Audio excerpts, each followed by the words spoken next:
In a video yesterday, I talked about the front that I used to put on while I was suffering from a gambling addiction, the air that I tried to elude, an air of success, of basically having my life together. And this came with its own pitfalls. A very wise man once said, never go skint trying to look rich, and I pretty much did that. Of course, the gambling didn't exactly help the financial situation, but any spare money I had that wasn't being pissed up the wall on fob teas or fruit machines or online casinos basically went on trinkets and trappings of a more wealthy lifestyle, which, on paper at least, I should have been living. So why was I doing quite well, at least in theory? What happened and where did it all go wrong? That's what I want to talk about in today's video. The reason I'm sharing this may be because it's a little bit cathartic for me, but also because if you are in a similar situation to the situation I was in, maybe it'll just give you an indication of some of the warning signs that maybe you can look out for so you don't fall into the same horrible traps that I did. If you are in a similar situation or you're experiencing something similar, then it will let you know that you're not alone and you're not the only person who has gone through this life-destroying process at the hands of a gambling addiction. And for the rest of you, maybe it'll just make you feel like your problem's not actually that bad. And if nothing else, then it gives you a bit more background as to why I am where I am now, talking to you in the way I am. And if you want to support me to continue doing that, there will, as always, be a link to my Patreon in the description below. Thank you to everyone who chooses to sign up through that to support me. It really does help. And actually, it's really really appreciated because it shows that you believe there's actual true value in what I'm doing here. However, I appreciate that's not for everyone, and particularly at the moment, spare, quids here and there is, can be sort of quite a significant thing. So if you want to help support me in another way, just like and subscribe. Getting down near 5,000 subscribers now, so yeah, that's brilliant, particularly for a channel of this type. It's a great community we're building, and I love to see so many of you helping each other out, supporting each other in the comments, and yeah, I love hearing from you all as well, particularly your great stories, your updates as to how long you've been without gambling. It's brilliant to hear. So in my last video, I alluded to the fact that I had my own business and I was actually doing pretty well. Now, I want to quantify that a little bit because having watched that video back, I do feel like I give the impression that I was Jeff Bezos, that I was high flying, that I was living the millionaire lifestyle, and that is nowhere near the truth. All right, having had a succession of normal jobs, okay, doing everything from car sales to retail to mortgage advice to everything and everything in between, doorman. If there was a job, I'd probably done it by this point. Comparatively, the money I had coming in whilst I was running my own business was substantial, okay, but in real terms, maybe it wasn't. And it started quite simply, as I may have mentioned before in a video a long time ago, buying and selling things on eBay. I started by buying a job lot of old vintage hi-fi gear and then separating it, cleaning it, testing it, making it all nice and pretty and knocking it out for quite a substantial profit. This then led me on to seeking further things to buy and sell in the similar vein, then getting stuff imported and all the rest of it. So basically, in essence, I was buying audio and visual gear from all over the place, secondhand, new, from China, from local pickup, everywhere I could find, and basically presenting it in such a way as to increase its value, servicing stuff, increasing its worth, and selling it on for a very healthy margin. And this built from selling a few bits a month to selling a substantial amount per month and turning over, 6 figures in a year. All right. Now that, like I say, it wasn't a substantial amount of money, but because it was a decent margin and because, I had previously worked for 18, 20, 25 grand a year, suddenly I had an awful lot of money coming in and it wasn't showing any signs of letting up. In fact, everything was building and kind of going to plan. So let's talk about where it all went wrong. Now, obviously, it's pretty easy to sum up that entire situation with one word, and we all know what that word is. It's the one that begins with G, ends in ing, and strikes fear into the heart of everyone watching this particular video. But maybe it wasn't as simple as that. What was the actual tipping point? And if you are in a similar situation, maybe you have a business, maybe you're self-employed, or maybe you're employed, but maybe on a bit of wobbly ground because of your, extracurricular activities.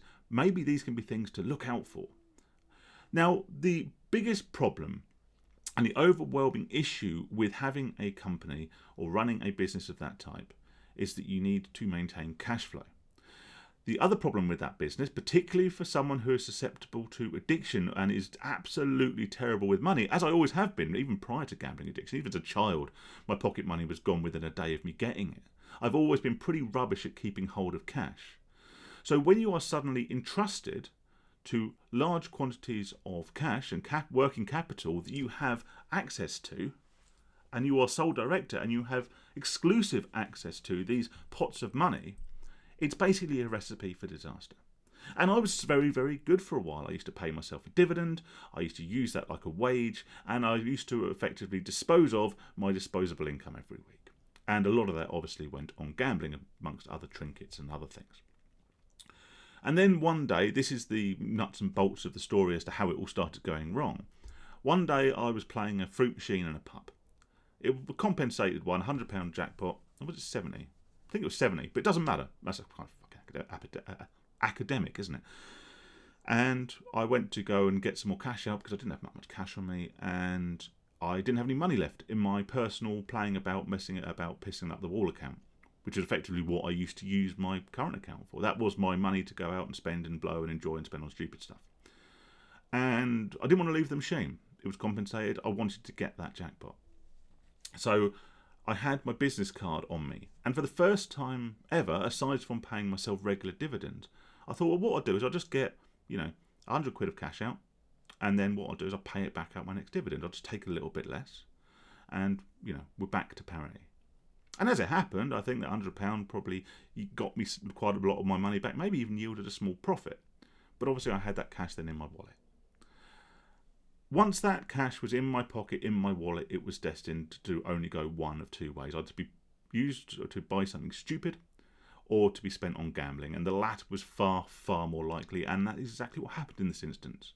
After this brief dabble with the fruit machine, leaving it with a small profit or parity or what, can't even bloody remember now, I went to the bookies and I lost all the cash in my wallet. Now the seal had been broken at this point.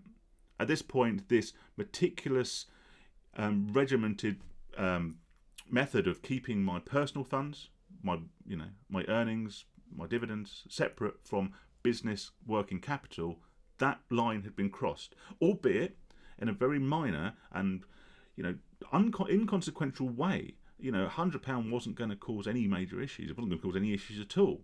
At this point, I was, raking several thousand, and more a month from the business. But the line had been crossed. And once that line is crossed once, the seal has been broken. The barrier, the psychological split between this money and this money had been blurred. And from then on in, it was literally a very, very rapid descent into a gambling spiral, a real surge in the amounts I was betting, the frequency with which I was betting, and the amount of time I was spending gambling. I started to neglect the business. I started to just work a couple of hours a day to make sure that orders were posted out, to make sure that, I'd listed anything I had for sale because I wanted the cash coming in, but I wasn't there really actively seeking new suppliers, looking for new stock, doing all the stuff that had built things to the level that they had become. What my typical day in the end, in the last couple of months before the business collapsed, would follow this pattern. I would get up, I would send any items that I needed to be dispatched to a courier company who would do all the packaging and all the dispatching for me, and then I'd go to the pub. I'd probably have a fair few beers. I would then go to the bookies or the fobties or the fruit machines, or go online onto the casinos and spend whatever money I then had access to. Now, anyone who knows anything about business knows that a lack of working capital suffocates any small business. I then had a bit of a disaster that a lot of the items that I was sending out weren't being packaged correctly by the courier firm. I had been quite negligent in sort of not keeping on top of these things, and all these vintage hi-fi units and all these, very delicate items were being badly damaged in transit. Over the space of a couple of weeks, I had several £1,000s worth of refunds that I needed to provide for customers, and in the gap between providing those refunds for the customers and getting the claims through from the couriers, I did not have the working capital to cover it because I had been spending money like no tomorrow from the business account on gambling. So the business collapsed. I wasn't able to provide the refunds. I wasn't able to bridge that gap in time that was so necessary to keep things moving, to keep things flowing. And all the time I had been disregarding actually building the business, doing the things that day to day made it work, that made it profitable, all in order to focus more on my vices, on my drinking, on my gambling. And inevitably it was the gambling that caused the collapse of the business. And that's the story. That's how I went from, turning over a couple of £100,000 a year with a very, very healthy profit margin to going back and working a 9 to 5 for, substantially less. But it was a wake-up call. It was a lesson, and it was another nail in the coffin of my gambling addiction. It was another thing that led me to believe that I needed to do something about this, because I would never actually, and this is quite a key point, it doesn't matter how successful I was. It didn't matter how much money I had coming in. It didn't matter how much I was making, because gambling is unrelenting. The idea that gambling is a financial problem and it could be fixed through hard work is completely futile. In the same way, they say in the fitness industry that you can't out-train a bad diet. You can spend 4 hours on the rowing machine, but if you're having a doner kebab for lunch and a Domino's pizza for dinner, and washing it down with 10 pints of lager, it doesn't matter how much time you spend doing cardio, you're never going to outrun the beer gut and the flabbiness. In the same way, you cannot outwork, you cannot outbuild financially a gambling addiction. Because not only is it incredibly hard to offset, but the more money you have and the more money you have access to, the larger your stakes will become, the greater the frequency with which you gamble will become, the more time you'll dedicate to gambling, and the further and further you'll get away from committing time to the very thing that's actually making you successful and facilitating that addiction in the first place. Like I say, just a bit of a personal story there to follow on from the last one. I got the idea that I gave this impression that I was a millionaire and living the high life and all the rest of it. That's miles from the truth, but certainly I was doing all right for myself. Like I say, until I broke that seal, until the lines got blurred, and then it was a very rapid descent to Bustsville, shall we say. And now here I am, back working a 9 to 5. But at least I'm happy. Are we ever truly happy? Jesus, that's a story for another day. If you want to help me, help support the channel, description, link, Patreon, those words, not necessarily in that order. But for the rest of you, stay safe, stay sane, and I look forward to speaking to you all soon. All the best.